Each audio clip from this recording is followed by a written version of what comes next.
So at some point, when you get to a point where you've had enough, you can call that out and say, okay, I've had enough, which pisses me off about the way police are treated right now. Well, let me start by saying Mr. Shanahan owned the team, which is probably one of the greatest owners that ever owned this franchise in St. Louis. Okay, so Mr. Shanahan had it ingrained in us about giving back to the community. And part of it started with the police officers. Now, he knew he also had a young team with 17 single guys on it. They're going out a lot and having a lot of fun. And he said, listen, it's important for you guys to understand and identify what's important in this community. And he was beloved by the community, but also by the police department, who he had a soft spot for. So at some point, when you get to a point where you've had enough, you can call that out and say, okay, I've had enough, which pisses me off about the way police are treated right now, because you have these assholes that run around shooting their mouth off half the time.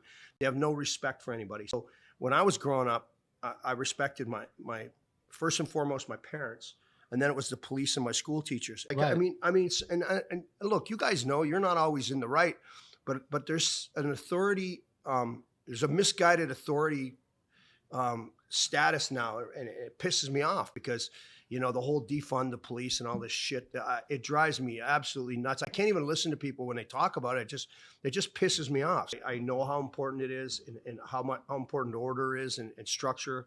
And if I didn't have that in my life, and it's funny because you've seen a lot of people that are,